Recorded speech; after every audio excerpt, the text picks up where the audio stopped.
berpendapat bahwa motivasi belajar adalah keseluruhan daya penggerak dalam diri siswa untuk menimbulkan kegiatan belajar dan memberikan arah pada kegiatan belajar itu.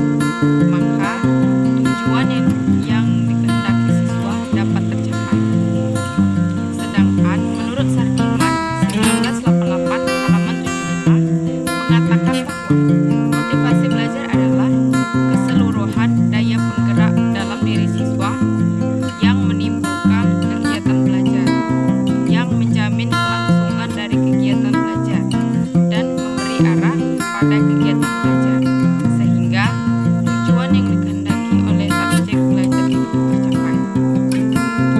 Selanjutnya yaitu secara sederhana, pengertian atau definisi motivasi belajar dapat diartikan sebagai keseluruhan daya pengaruh yang ada di diri siswa yang dapat menimbulkan kegiatan belajar, menjamin kelangsungan kegiatan belajar, dan memberi arah pada kegiatan itu demi mencapai suatu tujuan.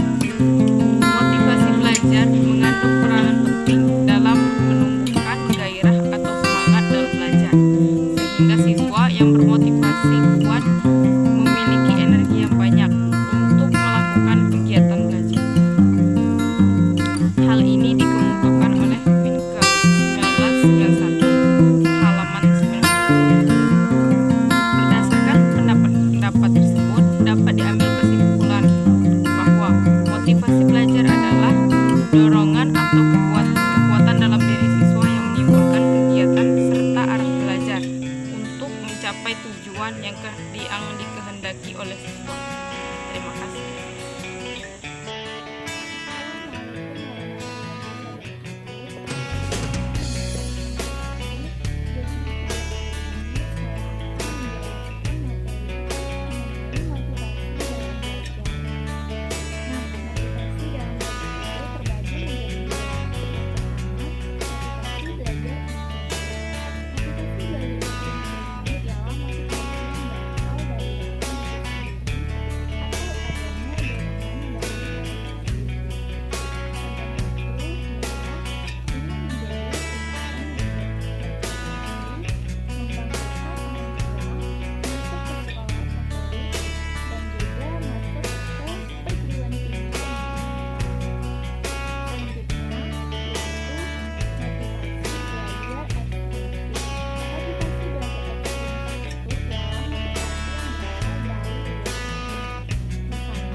Perkenalkan, nama saya Rita Zahara. Di sini saya akan menjelaskan materi tentang teknik ataupun cara untuk membangkitkan motivasi belajar pada siswa.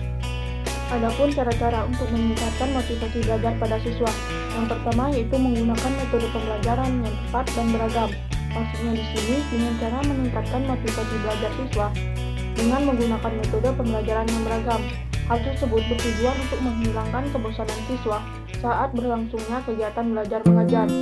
Karena ketika siswa sudah mulai bosan dengan materi yang disampaikan, bapak ataupun ibu guru bisa mengubah metode pembelajaran dengan cara misalnya melakukan diskusi kelompok, sesi tanya jawab, demonstrasi, dan sebagainya. Yang kedua yaitu menjadikan siswa sebagai peserta didik yang aktif. Hal tersebut bisa dilakukan dengan memberikan sejumlah pertanyaan yang berorientasi pada soal host. Ketiga yaitu memanfaatkan media seoptimal mungkin. Hal tersebut bisa dilakukan dengan menampilkan visualisasi pembelajaran yang sedang berlangsung.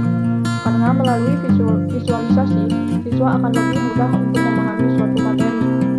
Yang keempat yaitu menciptakan kompetisi. Melalui kompetisi, siswa akan membuktikan bahwa mereka lah yang terbaik.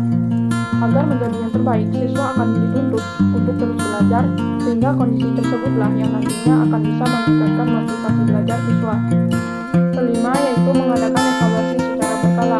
Evaluasi merupakan salah satu cara guru untuk mengukur kompetensi siswanya. Melalui evaluasi, guru bisa mengukur keefektifan pembelajaran yang telah dilakukan. Karena jika hasil evaluasi selalu menunjukkan hasil yang baik, maka bisa disimpulkan bahwa sebagian besar siswa memiliki motivasi belajar yang cukup besar. Keenam, yaitu sampaikan motivasi secara langsung. Salah satu cara untuk meningkatkan motivasi siswa adalah dengan memberinya motivasi secara langsung, yaitu dengan menceritakan kisah sukses orang lain. Karena saat mendengar kesuksesan orang lain, tak jarang siswa akan termotivasi untuk mengikuti jejaknya, sehingga mereka akan lebih giat lagi dalam belajar. Dan yang terakhir yaitu dermawan akan pujian.